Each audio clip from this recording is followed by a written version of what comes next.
Hello everyone, कैसे हैं आप सब लोग। आज हम इस वीडियो लेक्चर में बात करेंगे सॉल्युबिलिटी की। क्लास 12th का चैप्टर चल रहा है, चैप्टर सॉल्यूशन, और आज हम इसमें बात करेंगे सॉल्युबिलिटी की। तो आइए बात करते हैं सॉल्युबिलिटी क्या है। तो सॉल्युबिलिटी का मीनिंग है कि कोई एक कंपाउंड दूसरे कंपाउंड में कितना डिजॉल्व है, कितना वो घुल जाता है, दैट इज कॉल्ड सॉल्युबिलिटी। अगर इसको डिफाइन करना है तो कैसे डिफाइन करेंगे? The maximum amount of solute that can be dissolved in a specific amount of solvent at a particular temperature is called solubility। तो solubility क्या है कि आप ज़्यादा से ज़्यादा एक कंपाउंड को दूसरे कंपाउंड में डिजॉल्व करें। जैसे एग्जाम्पल देते हैं, मान लो हमने शुगर लिया और उसको हमने 1 लीटर पानी में डिजॉल्व करना शुरू किया। तो पहले हमने 1 ग्राम डाला, फिर 2 ग्राम, धीरे धीरे हमने 10 ग्राम डाला, फिर 20 ग्राम, तब तक डालते रहेंगे जब तक वो पूरी तरीके से शुगर डिजॉल्व होना बंद नहीं हो जाएगा। तो मैक्सिमम आपको डिजॉल्व करना है। तो वाटर की कैपेसिटी कितनी है शुगर को कि कितना वो डिजॉल्व करे, तो that is the capacity of water to dissolve sugar. तो maximum amount of solute that can be dissolve in a specific amount of solvent at a particular temperature is called solubility. कितना आप solute किसी solvent में आप dissolve कर सकते हैं, that is called solubility. तो हमारे जो सिलेबस में है ये 2 तरह की सॉल्युबिलिटी है। एक है आपका solubility of solids in liquid. इसमें हम क्या करते हैं, कोई एक सॉलिड को लेते हैं और इसको लिक्विड में डिजॉल्व करते हैं। जैसे बहुत सारे एग्जाम्पल आपके पास होंगे, जैसे हमने सॉल्ट को लिया है, सॉल्ट को लिक्विड में डिजॉल्व कर दिया है। दूसरा ले सकते हैं, शुगर ले सकते हैं, और बहुत सारे आप सॉलिड ले सकते हैं। जैसे कि हम कोई सुक्रोज ले लें सॉलिड फॉर्म में, ग्लूकोज ले लें सॉलिड फॉर्म में, फ्रक्टोज ले लें। तो कोई भी सॉलिड को हम वाटर में या किसी और सॉलिड में कैसे डिजॉल्व करते हैं। तो यहाँ पर एक सॉल्युबिलिटी हम पढ़ेंगे, solubility of solid in liquid. दूसरा जो है solubility of gases in liquid. तो दूसरे टाइप की जो सॉल्युबिलिटी है उसमें हम गैस को लिक्विड में डिजॉल्व करेंगे। ठीक है, तो 2 सॉल्युबिलिटी हमें पढ़ना है, सॉलिड का लिक्विड में डिसोल्यूशन और जो है गैस का लिक्विड में। गैस लिक्विड में कैसे डिजॉल्व होती है, ये कोल्ड ड्रिंक्स में आप लोगों ने देखा होगा, जिसमें कि कार्बन डाइऑक्साइड लिक्विड में डिजॉल्व होती है। तो दोनों को हम लोग डिटेल में पढ़ेंगे। तो पहला हम पढ़ेंगे solubility of solids in liquid. चलिए ये जो है यहाँ से पढ़ेंगे solubility of solids in liquid. देखिए क्या होता है। तो सेम डेफिनेशन वही है, maximum amount of solid that can be dissolve in a specific amount of liquid solvent at a particular temperature is called solubility of solid in liquid. Means यहाँ पर आपको मैक्सिमम अमाउंट ऑफ सॉलिड लेना है, solid को liquid में dissolve करना है, और वो कितना डिजॉल्व हो रहा है, दैट इज कॉल्ड सॉल्युबिलिटी। अब हर एक लिक्विड की अलग अलग कैपेसिटी होती है सॉलिड को डिजॉल्व करने की, और हर एक सॉलिड अलग अलग लिक्विड में अलग अलग अमाउंट में डिजॉल्व होता है। जैसे शुगर है वो वाटर में अच्छे से डिजॉल्व हो जाता है, सॉल्ट भी अच्छे से डिजॉल्व हो जाता है। बहुत सारे ऐसे सॉलिड हैं जो वाटर में अच्छे से डिजॉल्व नहीं होते, जैसे कैल्शियम कार्बोनेट आप ले लेंगे तो उसका अमाउंट कम डिजॉल्व होता है। और बहुत सारे ऐसे सॉल्वेंट हैं जैसे, और बहुत सारे ऐसे सॉल्यूट हैं जैसे लिथियम कार्बोनेट है, सोडियम कार्बोनेट है। तो इनका अलग अलग अमाउंट वाटर में डिजॉल्व करने पर अलग अलग सॉल्युबिलिटी आपको दिखेगी। मीन्स आपने वाटर में अगर आपने सॉल्ट डाला है, सेम अमाउंट वाटर लिया है, जैसे हमने 500 ml वाटर लिया है, उसमें 10 ग्राम सॉल्ट डाला है, फिर दूसरा 500 ml वाटर लिया है, उसमें हमने 10 ग्राम कैल्शियम कार्बोनेट डाला है। तो दोनों का जो सॉल्युबिलिटी एक्सटेंट है वो अलग अलग होगा। कैल्शियम कार्बोनेट अलग अमाउंट में डिजॉल्व होगा और सॉल्ट जो है अलग अमाउंट में डिजॉल्व होगा। जनरली सॉल्ट ज़्यादा डिजॉल्व होगा और कैल्शियम कार्बोनेट क्या है, वो कम डिजॉल्व होगा। ठीक है, तो बहुत सारे फैक्टर्स भी जो होते हैं वो रिस्पॉन्सिबल होते हैं solubility of solid in liquid, तो उनको भी पढ़ेंगे। तो आइए हम बात करते हैं जो है, जब किसी सॉल्यूट को सॉल्वेंट में डिजॉल्व करते हैं तो बनता है आपका सोल्यूशन। जैसा कि आपको सोल्यूशन पता है, सोल्यूशन में सॉल्यूट और सॉल्वेंट होते हैं। देखिए सॉल्यूट हमने ले लिया है सॉलिड हमने क्या लिया एज ए सॉल्यूट, और सॉल्वेंट हमने लिया है एज ए लिक्विड, और इनको हमने क्या किया है, सॉलिड को सॉल्यूट में डिजॉल्व, सॉलिड को हमने लिक्विड में डिजॉल्व कर दिया है, ठीक है। और जब डिजॉल्व करते हैं तो क्या बन जाता है आपका सोल्यूशन। अब जो हम सॉलिड को लिक्विड में डिजॉल्व कर रहे हैं उस प्रोसेस को हम बोलते हैं डिसोल्यूशन।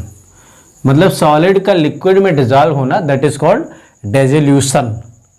डिसोल्यूशन हो रहा है ना, सॉलिड लिक्विड में डिजॉल्व हो रहा है, तो ये डिजॉल्व होने का जो प्रोसेस है वो क्या है, डिसोल्यूशन। अब ये बन गया सोल्यूशन। अगर सोल्यूशन से हम फिर से सॉलिड को बना दें तो वो प्रोसेस हो जाएगा क्रिस्टलाइजेशन, क्रिस्टल का बनना। जैसे हमने सोल्यूशन बनाया, उसको हीट कर दें, हीट करते रहें तो धीरे धीरे जो सॉल्यूट है वो क्रिस्टल फॉर्म में आ जाएगा।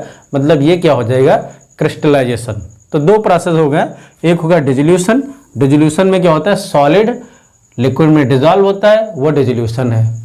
और दूसरा होगा क्रिस्टलाइजेशन, उसमें क्या होता है, सोल्यूशन से फिर से सॉलिड बन जाता है, मतलब क्रिस्टल ऑफ सॉल्यूट बन जाते हैं, दैट इज कॉल्ड क्रिस्टलाइजेशन। तो दो प्रोसेस हो गए, डिसोल्यूशन और क्रिस्टलाइजेशन। अब सॉल्युबिलिटी के बिहाव पर सॉल्यूशन को आप डिवाइड कर सकते हैं। You can classify solution in 3 category on the basis of solubility. कितना अमाउंट ऑफ सॉल्यूट सॉल्वेंट में डिजॉल्व है, उसके बिहाव पर आप 3 तरह के सॉल्यूशन बना सकते हैं। सो यहाँ पर हम on the basis of solubility solution को क्लासीफाई कर रहे हैं। तो सॉल्युबिलिटी के बेसिस पर, सॉल्युबिलिटी के बेसिस पर जो सॉल्यूशन होते हैं वो 3 तरह के होते हैं, ठीक है।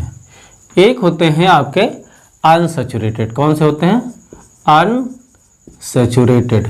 एक हमारे होते हैं अनसैचुरेटेड। एक कौन से होते हैं, सैचुरेटेड। कौन से होते हैं, सैचुरेटेड। और एक कौन से होते हैं आपके, सुपर सैचुरेटेड। कौन से होते हैं, सुपर सैचुरेटेड, सुपर सैचुरेटेड। चलिए आइए समझते हैं सैचुरेटेड और अनसैचुरेटेड और सुपर सैचुरेटेड सॉल्यूशन क्या होते हैं। चलिए लेट अस टेक एग्जांपल। जैसे हमने ये एक बीकर लिया है, ठीक है, I have taken this beaker, और इस बीकर में हमने ले लिया है 500 ml वाटर। इसमें हमने क्या लिया है, 500 ml वाटर ले लिया है। I have taken 500 ml of water. यहाँ पर हमने 500 ml वाटर ले लिया है, ठीक है। और इसमें हमने एक ग्लास रॉड डाल दिया है। क्या डाल दिया है, ग्लास रॉड है ये ग्लास रॉड है स्टीयरिंग के लिए, इससे सेकिंग करेंगे, ठीक है। अब इसमें पहले हमने मान लो, पहले इसमें हमने 10 ग्राम शुगर को डाला, 10 ग्राम हमने शुगर डाला और इसको सेक किया, ठीक है। तो जब हमने इसमें 10 ग्राम शुगर को डाला, इसको सेक किया, अब ये सोल्यूशन बन गया और इसको बोलेंगे शुगर सोल्यूशन। तो ये अभी जो सोल्यूशन है वो क्या है, अनसैचुरेटेड सोल्यूशन।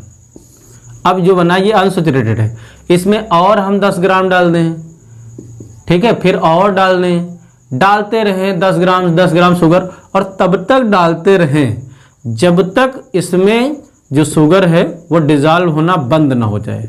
खूब डालते रहेंगे तो ये बहुत ही कॉन्सेंट्रेट सोल्यूशन बन जाएगा। और एक समय आएगा जब हम जो है इसमें और शुगर को डिजॉल्व नहीं करेंगे, और शुगर को डिजॉल्व नहीं कर सकते, एकदम कॉन्सेंट्रेट चाशनी की तरह बन जाएगा। तो यहाँ पर क्या है, फिर अगर आप शुगर डालोगे तो शुगर के मॉलिक्यूल बॉटम में बैठ जाएंगे और वो डिजॉल्व नहीं होंगे। जैसे कि रसगुल्ले की चाशनी है, उसमें आप डालिए शुगर, डिजॉल्व नहीं होगी, ठीक है। तो फिर वो जो सोल्यूशन बनेगा वो सैचुरेटेड सोल्यूशन हो जाएगा। हम रूम टेम्परेचर पर ये सब प्रोसेस करेंगे। ये सब प्रोसेस किस पर करेंगे, आ जाए रूम टेम्परेचर पर, ठीक है। तो रूम टेम्परेचर पर इसमें हम शुगर तब तक डालेंगे जब तक शुगर डिजॉल्व होना नहीं बंद हो जाएगी। तो वो कंडीशन जहां पर शुगर डिजॉल्व होना बंद हो जाए वो कंडीशन होगी सैचुरेटेड सोल्यूशन की। अब ये बन गया आपका सैचुरेटेड सोल्यूशन। सैचुरेटेड सोल्यूशन के पहले की जो कंडीशन थी जहां पर हम और अमाउंट ऑफ सॉल्यूट को ऐड कर सकते थे तो वो अनसैचुरेटेड था। अब हमने और सॉल्यूट को डालते तब तक डालते जब तक वो डिजॉल्व होना बंद नहीं हुआ, तो वो बन गया आपका सैचुरेटेड सोल्यूशन। अब इसको हम सैचुरेटेड सोल्यूशन को फर्दर क्या करें, रूम टेम्परेचर से ऊपर हीट कर दें। मतलब जैसे रूम टेम्परेचर आपका 25 डिग्री है तो इसको हम हीट करके 60 डिग्री बना दें, 80 डिग्री बना दें, 100 डिग्री बना दें। तो वो जो है अगर आप इसको हीट कर देंगे और हीट करेंगे 60 डिग्री हीट कर दें या 80 कर दें, तो हीट करने पर क्या होगा कि इसमें जो वाटर है वो वेपराइज हो जाएगा, मतलब सॉल्वेंट कम हो जाएगा। तो जब ये सॉल्वेंट कम हो जाएगा थोड़ा, तो वो बन जाएगा सुपर सैचुरेटेड। क्या बन जाएगा, सुपर सैचुरेटेड। मतलब सुपर का मतलब अब आप उसको और हीट करोगे तब उससे ज़्यादा और सेचुरेशन नहीं हो सकता है, तो बन जाएगा सुपर सेचुरेटेड।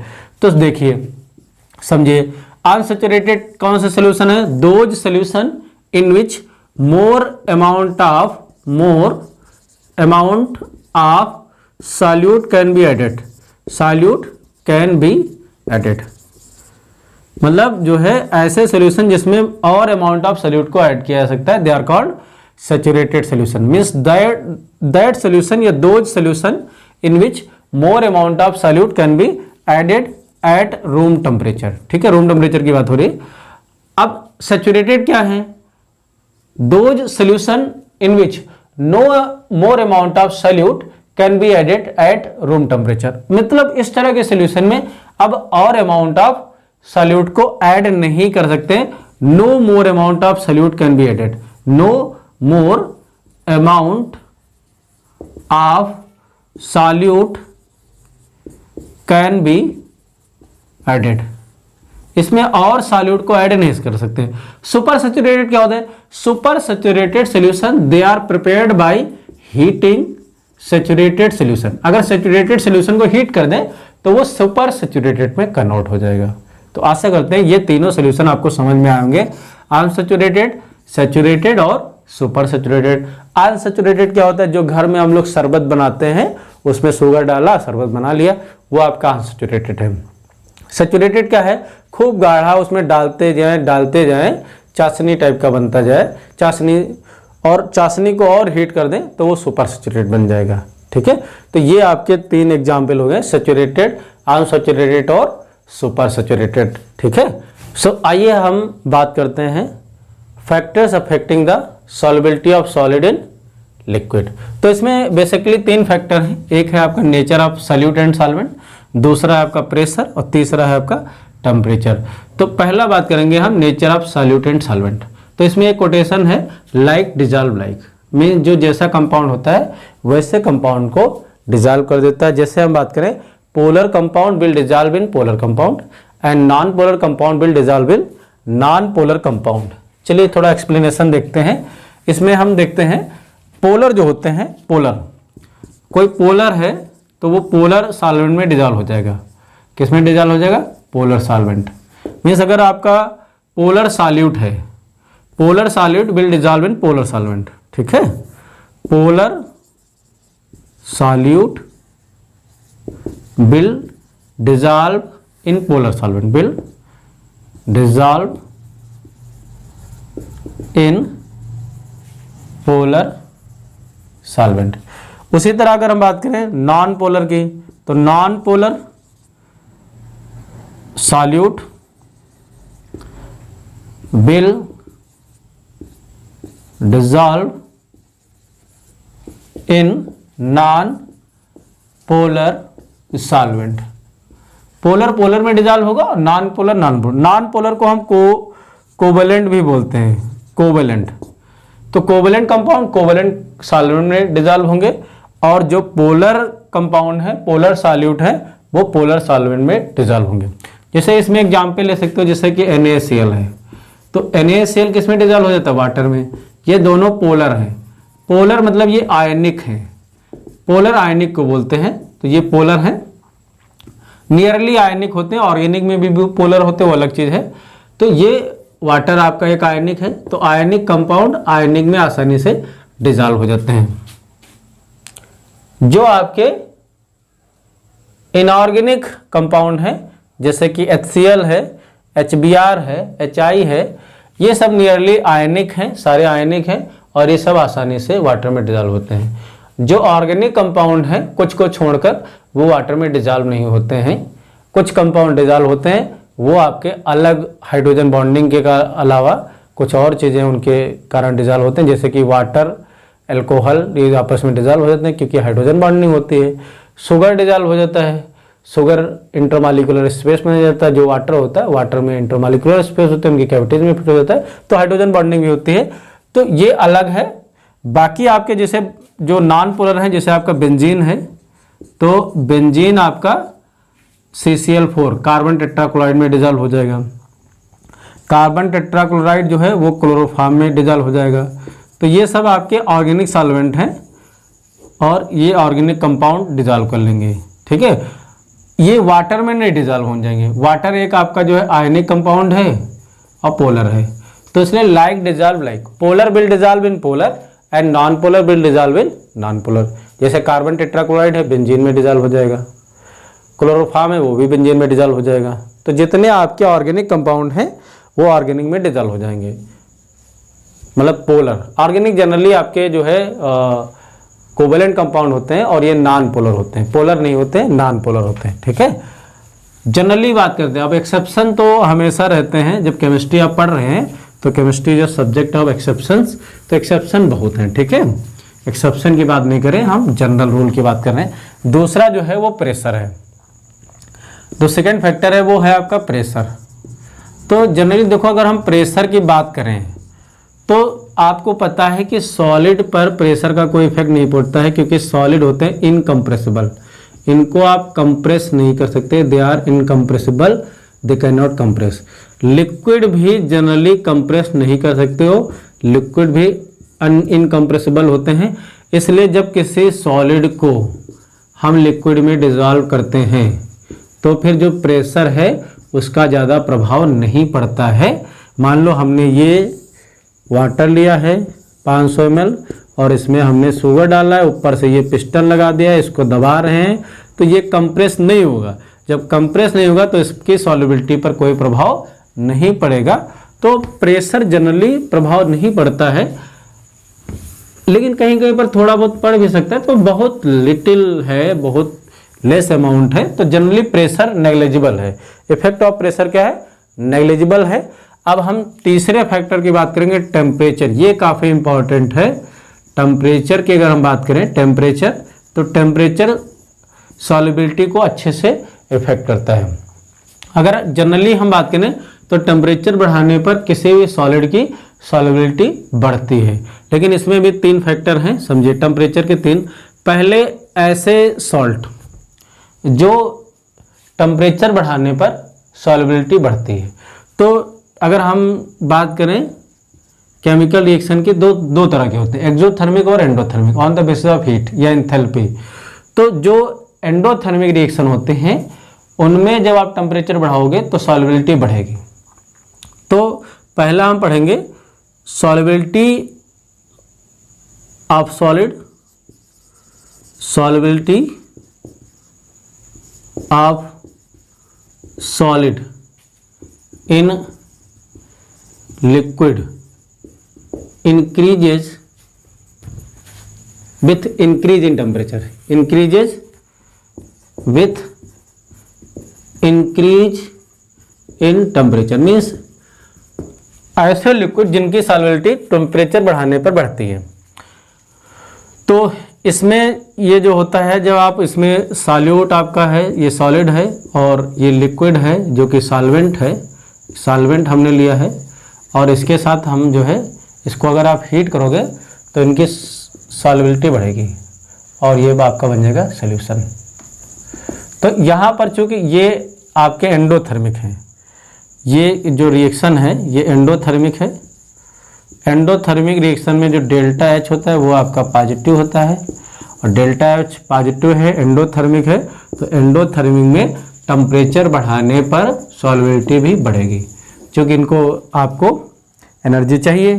तो जितने भी आपके सॉल्ट हैं, जैसे NaCl है, KCl है, सोडियम नाइट्रेट है, NO3 है, ठीक है, NH4Cl है, तो ये जो सॉल्ट है इनका आप पानी में डिजॉल्व करिए, फिर उसको हीट करिए, तो इनका जो रेट ऑफ डिसोल्यूशन है वो बढ़ जाएगा।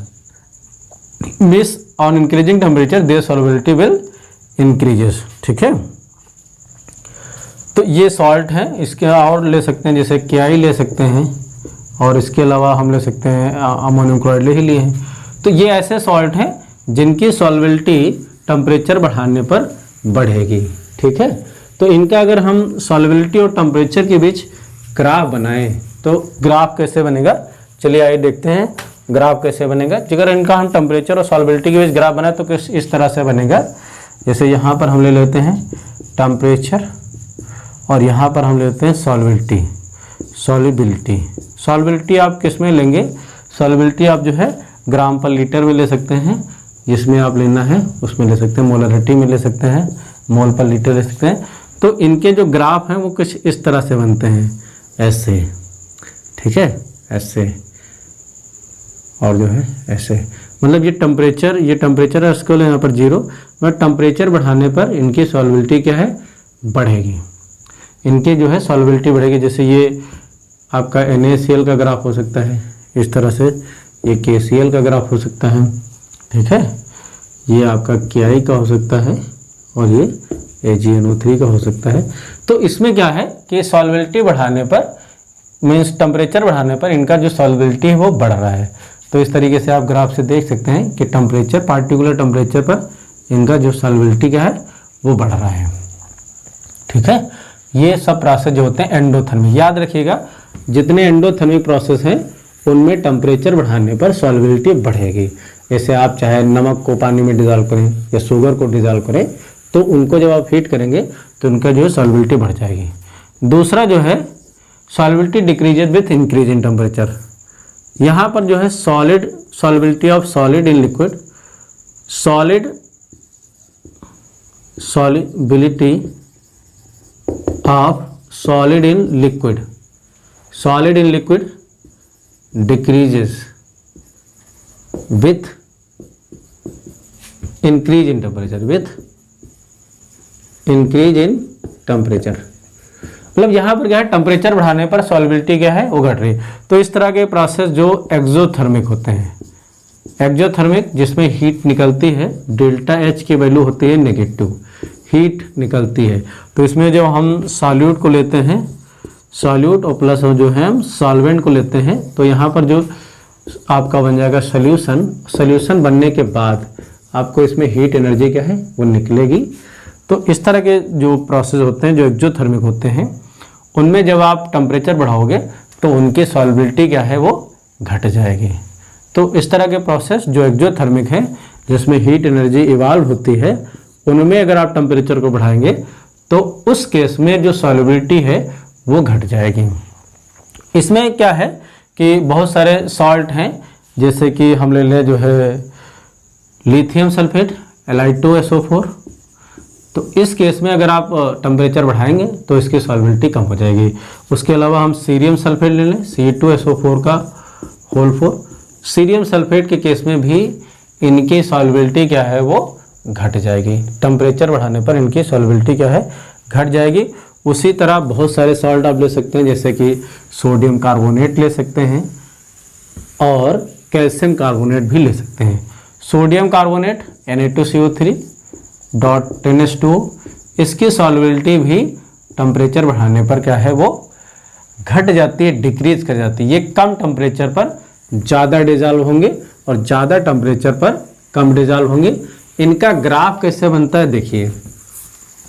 इनके ग्राफ की बात करें तो जैसे यहाँ पर हम लेंगे टेम्परेचर का स्केल, ये टेम्परेचर 0 है, यहाँ पर हम सॉल्युबिलिटी ले रहे हैं, सॉल्युबिलिटी, ठीक है। और इनके ग्राफ कुछ इस तरह से बनेंगे, ऐसे लिथियम सल्फेट, ठीक है, और जो है ये आपका जो है लिथियम सल्फेट हो जाएगा। इसी तरह जो है सीरियम सल्फेट, ठीक है, Li2SO4, सीरियम C2SO4 का होल 4।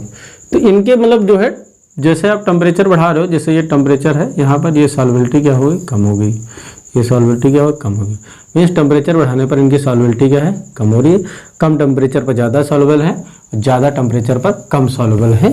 तो इस केस में जो है वो सॉल्युबिलिटी जो है वो टेम्परेचर बढ़ाने पर घट जाती है। तीसरा केस जो है वो solubility showing irregular graph, irregular change, मतलब ऐसे कंपाउंड जो टेम्परेचर बढ़ाने पर सॉल्युबिलिटी का रेगुलर कोई ग्राफ नहीं बनता, कभी बढ़ती है कभी घटती है, तो इरेगुलर चेंज होता है।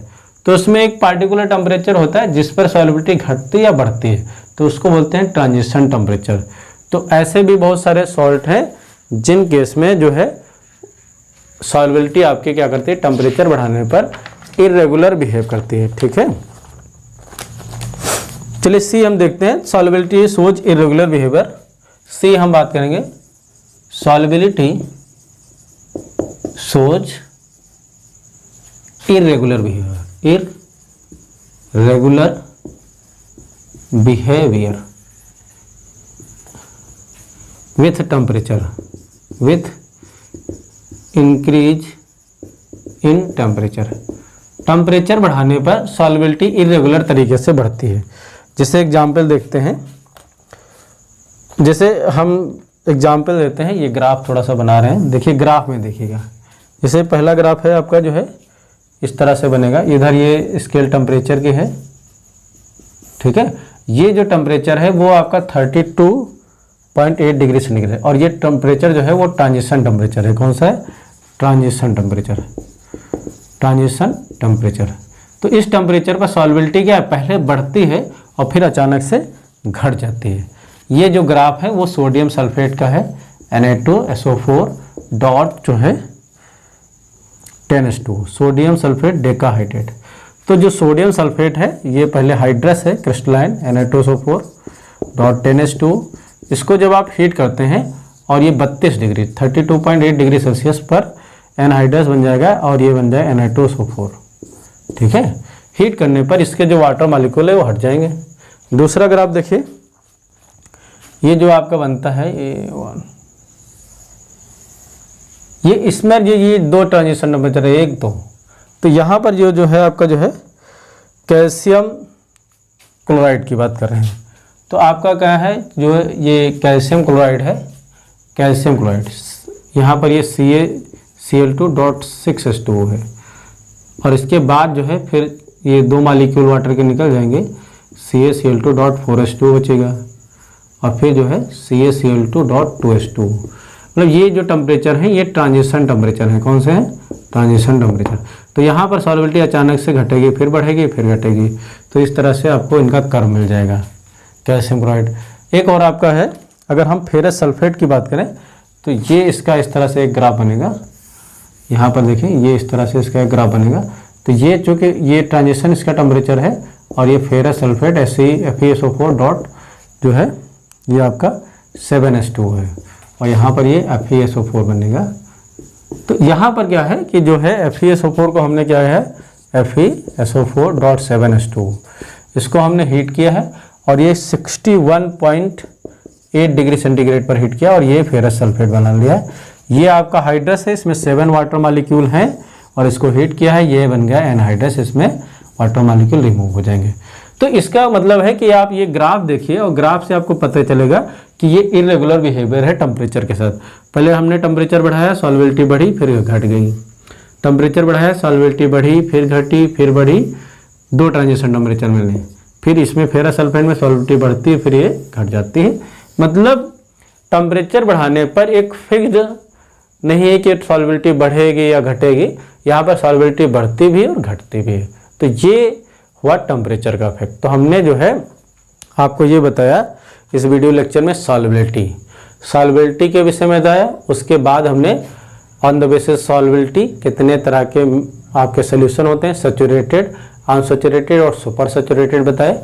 उसके बाद हमने आपको बताया factors affecting the solubility of solid in liquid, जिसमें हमने पहला आपको फैक्टर बताया और nature of solute and solvent, जिसमें हमने आपको लाइक डिजॉल्व लाइक बताया, means polar will dissolve in polar and non polar compound will dissolve in non polar. उसके बाद हमने आपको प्रेशर बताया, प्रेशर का नेग्लिजिबल इफेक्ट होता है। और उसके बाद हमने बताया टेम्परेचर। तो टेम्परेचर के बिहाव पर 3 तरह के सॉल्युबिलिटीज ऑब्जर्व करेंगे। एक ऐसी सॉल्युबिलिटी जो टेम्परेचर बढ़ाने पर बढ़ती हैं, एक ऐसी सॉल्युबिलिटी जो टेम्परेचर बढ़ाने पर घटती हैं, और एक ऐसी सॉल्युबिलिटी जो है टेम्परेचर बढ़ाने पर इरेगुलर बिहेवियर शो करती है। तो जो एक्सोथर्मिक रिएक्शन है उनमें टेम्परेचर बढ़ाने पर सॉल्युबिलिटी घटती है, जो एंडोथर्मिक है उसमें टेम्परेचर बढ़ाने पर जो सॉल्युबिलिटी है वो बढ़ेगी। Endothermic increase of solubility, exothermic decrease of solubility, और जो थर्ड वन है वो रैंडम शो करेगा। सो आशा करते हैं आप लोगों को ये चीज़ें समझ में आई होंगी। So thank you so much watching for this video lecture. हम नेक्स्ट वीडियो लेक्चर में मिलेंगे अगले टॉपिक को लेके। So thank you.